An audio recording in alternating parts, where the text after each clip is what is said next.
Welcome to the Sykes & Company PA video blog.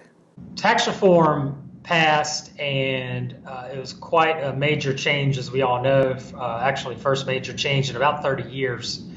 And the changes were pushed through very, very quickly in Congress, and so there's some inconsistencies in some areas of the law and how it's to be applied. The IRS has been given full control on interpreting and clarifying and issuing guidance on the law. One area that we are closely watching for more guidance and clarity is Section 199A and how that's going to impact pharmacies. That is the qualified business income deduction for pass-through income. So if you're an S corp, partnership, sole proprietor, etc., you can get this deduction, potential deduction for your essentially the net income from the pharmacy.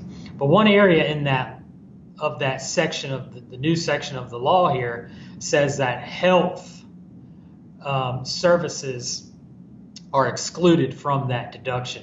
And that's all it says. So what covers health? What areas does that include pharmacy or not?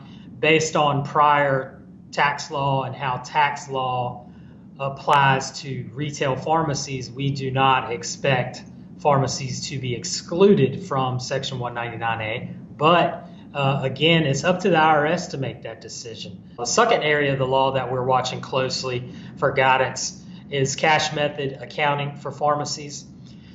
The new law says that if you're an accrual-based pharmacy, which most pharmacies, probably 98% of pharmacies out there were required to report on the accrual basis of accounting for tax purposes.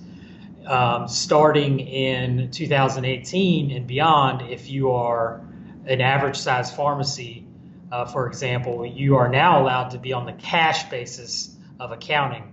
And the cash basis, essentially, you just record revenues and you record expenses. When you receive cash, it's income, and when you actually pay the bill, it's going to be an expense.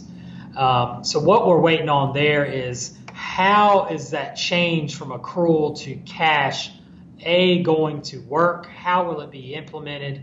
And what's the calculation going to look like? And how are we going to complete a Form 3115, which is a change in accounting for that? Furthermore, we're waiting to on the IRS to clarify how the cash basis accounting will impact going forward, just on a daily, monthly basis. For example, inventory. How will inventories be treated?